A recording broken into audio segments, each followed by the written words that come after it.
Wilcox County High School in Georgia has not had a racially integrated prom. Unbelievable. Seriously, we're in the year 2030. We're not talking about 1969. Wait, so they have two different proms? They have two different proms. They have a white prom and then a so-called racially integrated prom, but mostly it's where, the black students have their prom. Right, and the cool white kids go. Sounds like. Maybe. Right. So they claim, now what's happening right now is there are 4 students that are fighting. They're trying to raise money to have a racially integrated prom, because what the high school does is they don't have their own prom. They have private parties provide for a prom, okay? So parents, maybe some members of the staff, who knows, they provide funding for, the white prom and then the other prom. And since they're privately funded, the school really doesn't have much say in terms of what happens, which I think is BS. If it's a prom that's tied to your students, you should not allow any type of segregation. Yeah, of course. And so the other prom obviously is not really racially integrated because they're having to raise money for a whole different racially integrated prom. Yes. On the other hand, you'd have 3 proms. If you're a white guy, you could go to all 3 of them. That's kind of cool. Kidding.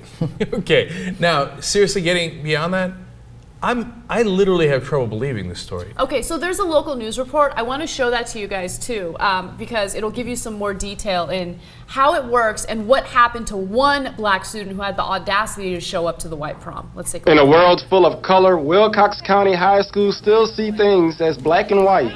There's a white prom, and then we have our integrated prom. If any race other than Caucasian tries to attend the white prom, they would probably have the police come out there and escort them off the premises. Yes. That was the case just last year as a biracial student was turned away by police. It's been that way for as long as anyone can remember, and it doesn't stop at prom. Homecoming is also segregated. I mean, the homecoming king and queen, they had one this year for the first time. They didn't have a black king and a black queen and a white and white. They had, I guess it was a black king. It was a white king and a black queen, and they weren't allowed to take pictures together for the yearbooks. Yeah. Oh my God. So now when people say racism is gone, now look, have we made progress? Of course we have, because this would have described the entire South, 40, 50 years ago.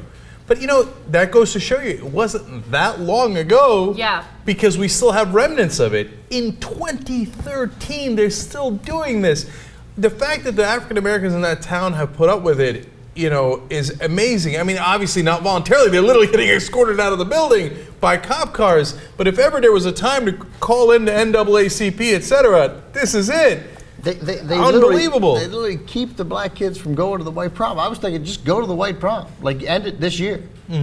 But you get the police come. The police come and they escort you out. On what charge? And by the way, think about whether black people in that town are going to get a fair shake on other matters. Exactly. Let alone when it comes to the police. Those police that are escorting the black kids from the prom, you think they magically turn around and think, oh, no, I'm not going to pull that black guy over. He's probably innocent.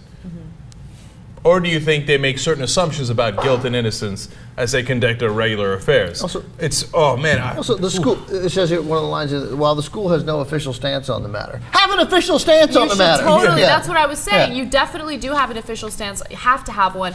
But another point that I wanted to make is the fact that, we talk about institutional racism and we talk about certain obstacles that black people have to go through just to become successful. And one thing that we unfortunately didn't get a chance to talk about earlier this week was a study that was done on networking and how a lot of times people who are CEOs or managers or owners of companies are typically white. And what do?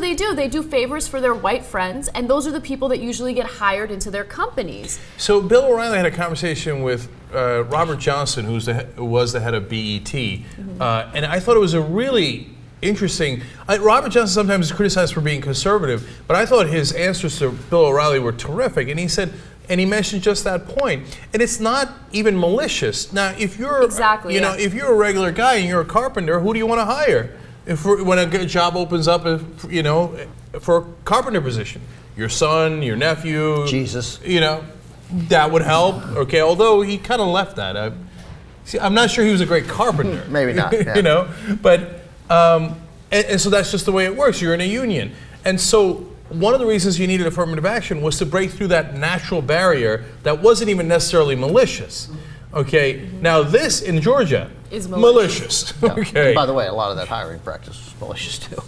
Yeah. Oh, Yeah, of course, right. back in the day. But even now, I'm just saying that. Right, your instinct, you're going to hire the people you know, the people you work with, your friends, yeah. And if you haven't been exposed to anybody else, it's just going to keep perpetuating the situation. And it's amazing too, you know. And I'm not blaming the victim here. Don't get me wrong, but it's amazing how long people put up with stuff. I know, that's the Right? most incredible part of the story. I mean, this has been going on for decades. They're like a town frozen in time, in a sense. Good When for I the- first read this story, I mean, because April Fool's was earlier this week, when I first read it, I was like, this is an April Fool's joke story. There's no question about it. But no, it's real. This is the kind of stuff that's still happening in the country, stuff that people like ignore, neglect, and then just pretend like we don't have any problems with racism.